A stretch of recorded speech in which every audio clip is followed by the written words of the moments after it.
Hi, hello and welcome back to F1 Challenge VB. My name is Mephisto and our journey through the history of Formula 1 continues today with the 7th round of the 1963 season, the Italian Grand Prix. It was held on the 8th of September, it had 33 entries, 20 of them took part in the race with 4 of them ending up retiring. The race consisted of 86 laps completed in 2 hours, 24 minutes and 16 seconds. John Sturdy started the race from pole with Graham Hill in 2nd, Jim Clark 3rd, Ginther 4th, Gurney 5th and Bandini started from 6th. Jim Clark drove a superb race to win the Italian Grand Prix from Ginther, who finished 1 minute and 35 seconds after Clark. McLaren ended the race in 3rd, he was 1 lap down. Ireland retired on lap 84 due to an engine blowout, but he was still classified in 4th. Jack Brabham crossed the line in 5th, he was 2 laps down, and Tony Maggs rounded off the top 6 and was also 2 laps down. Jim Clark was the fastest man of the race, he posted a lap time of 1 minute 38.9 seconds. Greetings from the fabulous Monza circuit in Italy, where a lap starts off with a very long run down into turn 1, a high-speed open right-hander,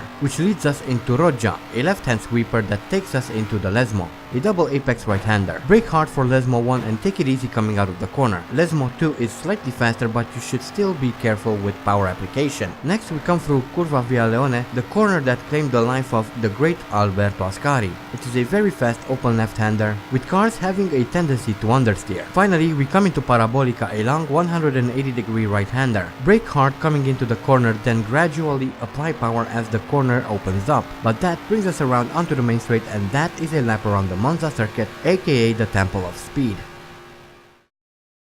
And here we are in qualifying, coming around to set our first timed lap of the session, a 138.895. That's more than 10 seconds slower than Phil Hill's pole position time, so we must try and improve on that time. Hopefully we can do a good job of it. Next I set a 138.367, that's only about 0.5 of a second faster. It's still a good, well, faster but not all that much. And finally I managed to set a 136.032, and that was the fastest I could go, unfortunately, so we're still quite far off Phil Hill's pace. That's not very comforting. Hopefully we can somehow pull ourselves together as we now take a look at the previous Italian Grand Prix winners. Last time or rather Andy won here was in 1958. Hopefully things will change. I've been saying that a lot this season. I'm really getting desperate to start winning races and maybe even the championship. But anyway, we have Dan Gurney on pole position with Graham Hill in 2nd, followed by Jim Clark in 3rd. Then we have Phil Hill in 4th. Giancarlo Baghetti is 5th and Innes Ireland rounding off the top 6. Richie Ginther is sitting nicely in 7th, followed by Jack Brabham in 8th. 9th is Gerhard Mitter. Joe Bonnier is 10th, followed by Jim Hall in 11th and Bruce McLaren in 12th. Tony Maggs is 13th, 14th is Joe Siffert. Hap Sharp is 15th, Surtees 16th, Lorenzo Bandini 17th, 18th is Ludovico Scarfiotti, followed by Karel Godin de Beaufort in 19th. Andy Higgs is down in 20th, unfortunately. Maston Gregory 21st, 22nd is Chris Amon. Maurice Trintignant is 23rd and Tony September bringing up the rear in 24th. So that is the grid lineup for this year's Italian Grand Prix. Hopefully it will be a good race for Andy and for everyone else. Obviously we want a decent challenge, but Andy would really like to win, obviously, and that is an absolutely horrible start. I lifted off the clutch a little bit too early and that kind of bogged my engine down. Luckily I didn't kill it, so we're still in the race, but we've lost a bunch of positions as we now move into 21st then down into 22nd. As a lot of cars lose control and we move up into 16th thanks to all of that. That's kind of helpful, I guess. I'm not quite sure what the AI was doing there, but they were struggling to control the car, and here is a replay of that start. Everyone goes past me as I struggle to keep the engine running. Basically that's what's happening there. Well, thankfully I managed to not kill the engine and continue onward, but that could have ended really badly, as we see a bunch of cars crashing into each other, and well, spinning around and out of the race. Here is a replay of number 17, Trintignant, who crashed into another car. He ends up at the side of the road there, and he is out of the race.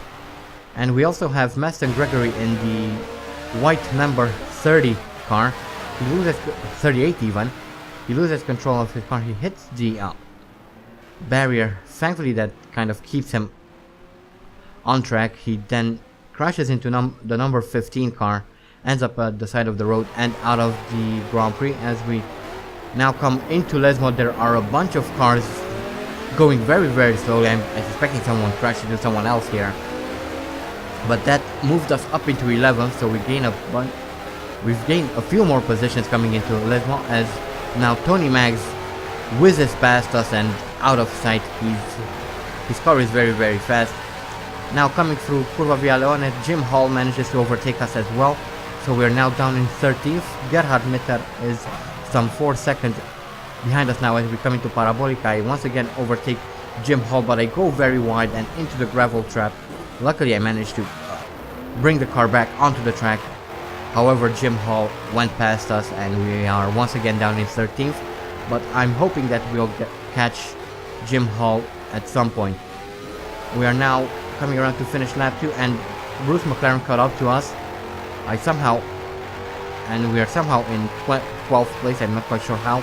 And then on lap 5, Innes Ireland was going very slow and we move up into 11th, chasing after Jim Clark at this point, who loses control of his car on lap 5, and we move up into 10th and chasing after Graham Hill at this point. So we're doing quite well. Lap 7 now, and we are just about to overtake Graham Hill for 9th place in the Italian Grand Prix. That's absolutely fantastic. Next would be Richie Ginzer, who is about 3 seconds up the road. If we keep it together, we might be able to catch up to him, as we see Joe Bonnier coming into the pits to retire due to a gearbox problem. He was stuck in gear for quite a while. Lap 8, I was coming around and trying to get past a back marker there. However, I ended up losing control of my car and ended up behind the railing here, and I almost thought that was the end of the race. I didn't really realize what was happening, but thankfully that wasn't the end of the race, and that's Graham Hill losing control of the car, so we move up into 8th place. That's quite interesting. We haven't lost a single position, even though we had that little weird incident there. Here's a replay of Graham Hill. He's trying to overtake the same back marker I am. The back marker cuts across Graham Hill's path. Graham Hill loses control of his car, spins around a couple of times, and then decides to just end the race there and then. Kind of unfortunate, but that happened. And we are now on lap 10 and just about to overtake Richie Ginster for 6th place. Actually, no, that was someone else. We are still in 7th. I'm not quite sure what was that. Anyway, this is Lorenzo Bandini, who loses control of his car. Apparently, he had a suspension problem and he is out. Finally, on lap 13, I catch up to Richie Ginster. I kind of push him out of the way, but he did cut across my path, so kind of a fault, but not really. But we move up into 6th now, so we are in the points. That's quite nice, as we are now chasing after Dan Gurney, who is in 11th. Anyway, we have a replay of Chris Amon, who loses control of his car, crashes into that barrier there, flips the car upside down, and he is out of the race. And we now have a look at that incident with Richie Ginster. He was kind of in the way. I didn't really want to push him out of the way, but these cars are very hard to slow down, and that was kind of what happened there, as we see Ludovico Scarfiotti coming into the pits to retire due to a gearbox problem as well. We now move on to lap 14 and coming up on a back marker, still chasing after Dan Gurney, who is about 9.5 seconds up the road. Hopefully we will catch him in a couple of laps, as we now have a look at a replay of Jack Brabham, who has been taken out by, I believe, Joe Sifford there. He's at the side of the road. He's trying to come back, but he crashes into the that wall that keeps the sustains the oval part of the track. As we now take a look at Joe Surtees, who loses his engine and he is out of the race. And now we have a replay of Tony Max coming around to finish lap 14 and set the fastest lap of the race. So congratulations to Tony Max. As we now move on to lap 15, and Giancarlo Bacchetti is out of the race, which means we move up into 5th place. That's 2 points if we manage to finish the race. Hopefully we do. We are halfway through the race, so there's still a long way to go. And here is a replay of Giancarlo Bacchetti, who apparently had a suspension problem. He pulls to the side and he is out of the race. And then we have a replay of Phil Hill. We see black smoke coming out of the rear of the car. He pulls to the side, and that's the end of Phil Hill's race as well. So 2 retirements on lap 15 as we now move on to lap 17. And Dan Gurney is right behind us. I just managed to overtake him, so we move up into 3rd position. That's absolutely fantastic. And we have a replay of Bruce McLaren, who loses control of his car. Actually has a problem with his brakes. He stops in the middle of the road and he's out of the race. Thanks to Bruce McLaren's retirement, we move up into 2nd position. So it would only be Tony Mags to beat. However, I don't think we'll be able to catch him because he's very, very fast. And here is a replay of Tony September losing control of his Scirocco Powell Racing. Hits that barrier there and flips the car upside down, and he is out of the race. As we now move on to lap 19, still chasing after Tony Max, who is slowly pulling away from us. So there's really no way we can catch up to him there. He is just too fast for us. And here is a replay of Joe Siffert, who loses control of his car, rushes into the barrier there, loses his front left, and he is out of the race as well. As we now move on to lap 20th, still chasing after Max, who is obviously continuing to pull away from us slowly, so that's not going to happen. And here is a replay of teammate Jim Clark, who loses control of his car. He crashes into the barrier, he flips his car upside down, and he is out of the race as well. As we now come through Parabolica here, about to finish lap 20. We are again, Tony Max is pulling away, so I don't think we'll ever catch him. We are pulling away from Dan Gurney, and here we are coming around to start lap 30th, and Tony Max crosses the line to finish the race and win the Italian Grand Prix just a few seconds later, and we would have been 1 lap behind, but we kind of pulled it off somehow. And here is a replay of Tony Max coming around to win the Italian Grand Prix. Absolutely fantastic result for Tony Max, as we now come around to finish the race ourselves in 2nd position. That's quite nice. Dan Gurney finishes 3rd, Ireland 4th, Hap Sharp is 5th, and Jim Hall finishes 6th. Only 6 people managed to finish the race. There were Gerhard Mitter and De Beaufort kind of finished the race, but didn't classify because they didn't complete 90% of race distance. As we take a look at the retirement here, a lot of people retired. Well, everyone else. So yeah, once again a very good result for Andy. A win would have been obviously much better, but it didn't really happen. I couldn't catch up to Tony Mags, and in fact he was pulling away significantly from me to the point where I was almost lapped by the end of the race.